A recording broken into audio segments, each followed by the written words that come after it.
In this question, you are asked to integrate secant x by secant x plus tan x and 4 minus 5 cos x by sin square x. So let us see how we can integrate this. So this question looks very straightforward. I don't have the integration formula for secant x by secant x plus tan x, but I can multiply numerator and denominator with secant x minus tan x. So let us see what happens if I do that. Secant x into secant x minus tan x dx divided by, so if I multiply secant x plus tan x with secant x minus tan x, I get secant square x minus tan square x, which is equal to 1. That's a trigonometric identity.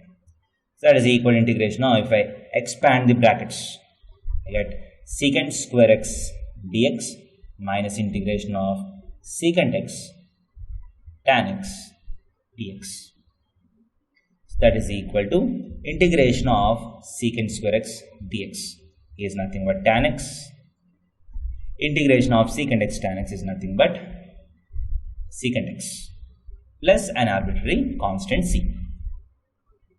Next, if I have 4 minus 5 cos x by sin square x, again there is no direct formula to do this, so I'll do some manipulations. So first what I do is I'll separate the sin square x with 4 as well as 5 cos x. So this becomes 4 by sin square x minus 5 cos x by sin square x dx. So in this form things are not very obvious, but if you observe, this is 4 times 1 by sin square x is cosecant square x minus 5 times 1 cos x and 1 sin x makes it cot x, and 1 by sin x makes it cosecant x dx. So that is equal to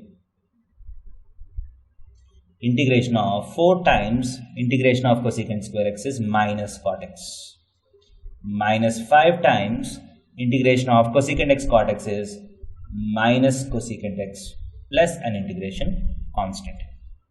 So that is equal to minus 4 cot x plus 5 cosecant x plus c. So this is the integration of 4 minus 5 cos x by sin square x.